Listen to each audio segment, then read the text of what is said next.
समय समय पे हमने देखा है हमारी हेल्थ सर्विसेज फेल हो जाती हैं। जी। जब हेल्थ सर्विसेज फेल होती हैं तो आपकी मेडिकल सर्विसेज शुरू हो जाती हैं। जी। जागरूक जनता ये समझे कि हेल्थ प्रिवेंटिव कॉन्सेप्ट है, ट्रीटमेंट नहीं। और मेडिकल क्यूरेटिव कॉन्सेप्ट है। Very interesting. तो इसलिए होलिस्टिक हेल्थ पर अगर हम फोकस करेंगे अच्छा, तो लोग बीमार कम पड़ेंगे, और जब बीमार कम पड़ेंगे तो हमारा देश और खुशहाली और तरक्की के रास्ते पर जाएगा। इसलिए पॉजिटिविटी कंट्रीब्यूट करने के लिए और हॉलिस्टिक हेल्थ का ही टॉपिक हम लोगों ने चुना है। जिस इंदौर को हम लोगों ने न जाने कितनी बार ये देखा होगा कि उसको प्राइज मिलता था। वो शहर वो है जिसको अवार्ड मिलता था। और उसी अवार्ड पाने वाली सिटी में सोचिए पीने के पानी की स्थिति क्या है। तो जो पॉल्यूशन है, और तरह तरह के पॉल्यूशन है, एयर पॉल्यूशन है, आपका सॉइल पॉल्यूशन है, साउंड पॉल्यूशन है, वाटर पॉल्यूशन है, तो इन सब चीजों का भी ध्यान रखना होगा। और ये सभी जितने भी फैक्टर्स हैं ये सब हमारी हेल्थ पे असर डालते हैं। जब हम अपने इतने बड़े देश को देखें, और यूपी के आंकड़े तो दूसरे तरह के होंगे, लेकिन भारत के आंकड़े अगर हम देखें हॉलिस्टिक हेल्थ पर, तो मुझे लगता है 30% के आसपास ही हम लोग ध्यान दे पा रहे होंगे। इससे ज्यादा हम लोग नहीं कर पा रहे हैं, क्योंकि जब हम इंफ्रास्ट्रक्चर देखते हैं, पीएससी सीएससी का, डॉक्टर का स्टाफ देखें कितना है, कितनी कमी है, कितने बड़े पैमाने पर कमी है, और बेसिक जो इलाज होता है वो भी शायद हम लोग नहीं दे पा रहे हैं। हमारी इमरजेंसी सर्विसेज में कितनी वो एक तरीके से खत्म हो गई। इमरजेंसी सर्विस कोलैप्स हो गया है एकदम। इमरजेंसी सर्विस की मौत हो गई। कई जगह ऐसा देखने को मिलता है। आपके क्योंकि मेंटल हेल्थ के लिए साइकोलॉजिस्ट चाहिए आपको। अच्छा। कितने हजार लोगों पर आपके पास कुछ नहीं है। मानक कुछ कहता होगा जी, लेकिन लाख लोग के ऊपर आपके पास एक है, और जबकि गांव जहां आबादी सबसे ज्यादा रहती है वहां के लिए तो हम कुछ आंकड़े ही नहीं दे सकते। है ही नहीं सर, वहां बिल्कुल नहीं है। आपके जो वॉलेंटियर्स हैं, आशा वॉलेंटियर हैं, वो अक्सर इस बात को लेकर के धरने पे रहते हैं कि उनकी मांगे पूरी हों, क्योंकि उनसे काम ज्यादा लिया जाता है, और जो काम लिया जाता है उसकी जगह मानदेय आपको नहीं मिलता है। जो बेसिक यूनिट है आपकी हेल्थ की, जो गांव में न जाने कितने लोगों को सपोर्ट करती है, उन लोगों को जो बहुत जानकारी नहीं रखते हैं, तो कम से कम हम उस दिशा में देखें कि आशा का कितना है। कई 4000 है किस जगह, कुछ जगह कुछ और स्टेट्स वगैरह ने मानदेय बढ़ाया हुआ है। आपका जो इन्वायरमेंटल फैक्टर है, जो आपका सरकार जहां ध्यान देना चाहिए सरकार को, नदियां साफ सुथरी हों, आपका जो इंडस्ट्रियल वेस्ट है वो आपका जमीन में जा रहा है, कई बार वो पानी जो है वो आपके खेतों में जा रहा है। कंटेमिनेशन कितने बड़े लेवल पे है। लोग योग पे बड़े बड़े भाषण दे रहे हैं, लेकिन स्कूल कॉलेज में कोई हमारे पास सिस्टम नहीं है जहां से हम लोग बच्चों को ग्रो करा सकें और उसके बाद जानकारी दे सकें। तो जो मैं मोटा मोटा ये कहूंगा कि सरकार का योगदान सेटिस्फैक्टरी नहीं है, और जो इंफ्रास्ट्रक्चर होना चाहिए वो एडुकेटेड इंफ्रास्ट्रक्चर नहीं है, क्योंकि हम कॉम्प्लेक्स एनवायरमेंटल जीते हैं। सोशल एनवायरनमेंट में हम बहुत कॉम्प्लेक्स सोशल एनवायरनमेंट में जी रहे हैं। तो इमोशनल इंटेलिजेंस को लेकर के भी, और self awareness helps in identifying triggers जो हमें ट्रिगर परेशान करते हैं। ठीक बात सर। हेल्थ सिस्टम रिफॉर्म्स की बहुत जरूरत है हमें, और जब हम हॉलिस्टिक हेल्थ की बात करें तो स्वास्थ्य सुधारों को हमें सामाजिक सुधार के रूप में जन आंदोलन बनाना होगा। जब हम जन आंदोलन बनाएंगे स्वास्थ्य के प्रति, तो हम और इसको बेहतर कर सकेंगे। बीमारी के इलाज से बड़ी बात यह कि लोग बीमार ही ना हो। अगर लोग बीमार होते हैं तो सीधा सीधा असर हमारी अर्थव्यवस्था भी पड़ता है, देश की और समाज की अर्थव्यवस्था भी पड़ता है। हमारी कोशिश होनी चाहिए कि लोग बीमार ही ना हो। स्वास्थ्य को शिक्षा से जोड़ करके हेल्थ एजुकेशन को प्रिवेंटिव मेजर्स की तरह सबको समझना होगा। हमारा खाना पीना, अपनी और अपने आसपास की साफ सफाई के महत्व को समझना होगा। इससे बहुत सामान्य छोटी बात है कि हाथ धोकर के खाना खाएं। छोटी आदत है जो अगर हम नियमित मेडिकल चेकअप कराएं। अच्छा। इसके साथ साथ सरकार को सभी बुनियादी जांचों को मुफ्त उपलब्ध कराना चाहिए, जैसा कभी समाजवादी सरकार में था कि जितनी भी जांचें होती थी सभी की सभी फ्री होती थी, किसी के लिए पैसा नहीं लगता था। सरकार इसके लिए किए गए खर्चों का एक्सपेंडिचर नहीं, जो मैंने पहले कहा, आपने पहले भी कहा, बहुत इसको महत्वपूर्ण। एक्सपेंडिचर न माना जाए, इसको इन्वेस्टमेंट माना जाए, क्योंकि स्वस्थ नागरिक अर्थव्यवस्था में हमारे ह्यूमन रिसोर्सेज होता है। और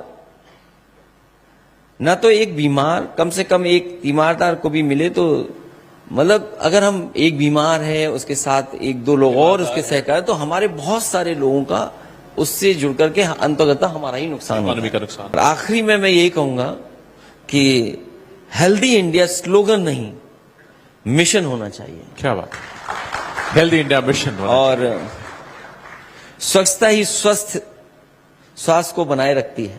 स्वच्छता, सफाई, स्वच्छता, हाइजीन, सैनिटेशन। इसलिए मैं एक बार फिर सभी अपने एक्सपर्ट्स का और आप सबका बहुत बहुत धन्यवाद और आभार प्रकट करता हूं। हमारे समाजवादी पक्ष ये है कि कोई भी गरीब अगर अस्पताल आता है तो उसका इलाज फ्री होना चाहिए, और एज ए मॉडल हॉस्पिटल या एग्जेम्पलरी काम समाजवादी सरकार में हुआ, जहां पर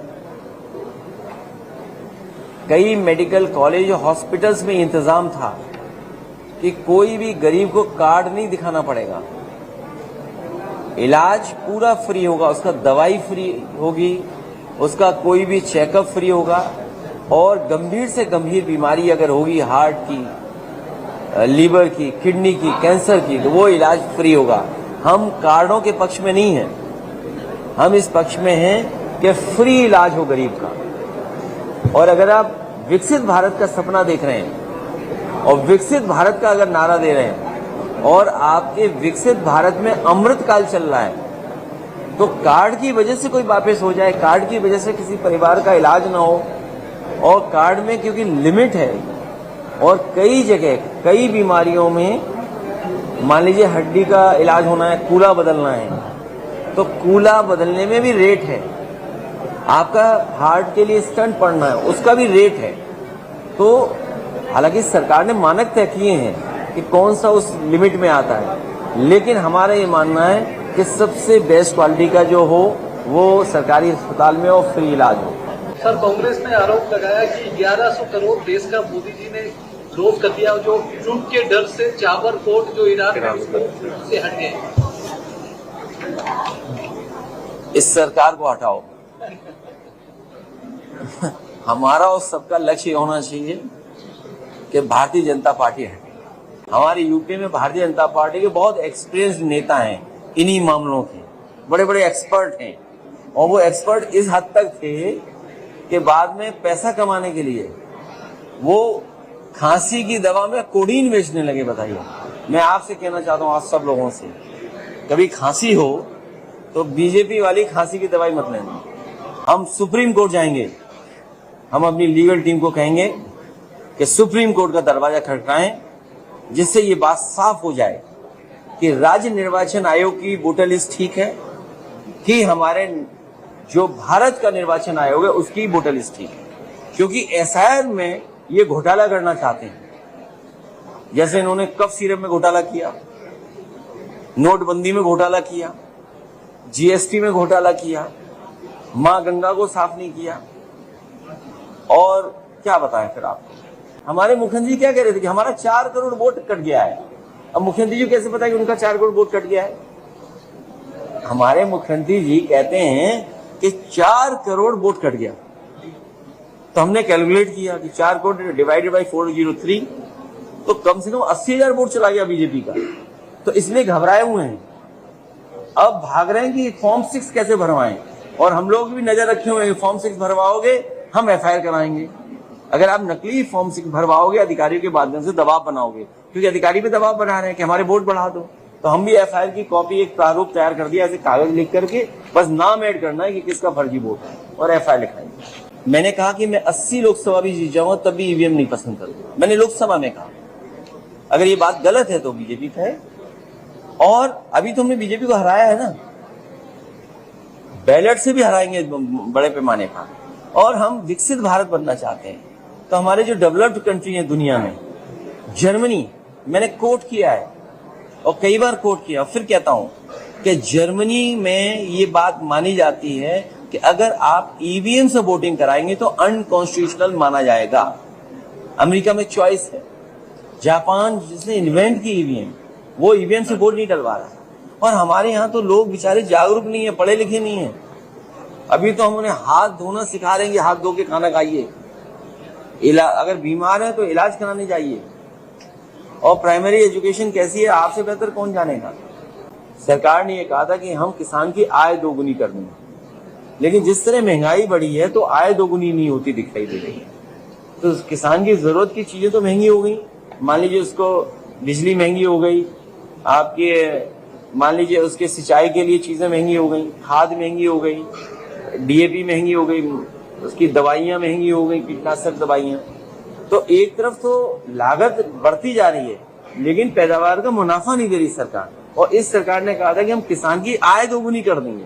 तो ये सवाल इस बजट में जरूर पूछेंगे कि भाई आय दोगुनी किसानों की हुई कि नहीं। धरती पर किसी राजा ने इतने मंदिर नहीं तोड़े होंगे, लेकिन मीडिया साथ है उनके, हम करें क्या। धरती पर किसी राजा ने इतने मंदिर नहीं तोड़े होंगे जितने भारतीय जनता पार्टी ने पौराणिक मंदिरों को तोड़ा है। और यही नहीं, हम एक मंदिर बना रहे हैं, बीजेपी वाले उसमें तंगड़ी लगा रहे हैं। बताइए आप, हर बार कुछ न कुछ करते हैं उसमें। तो ये ऐसे ही है। और पूरा काशी का सब बुरा कर दिया, ना क्यूटो बना ना काशी रही।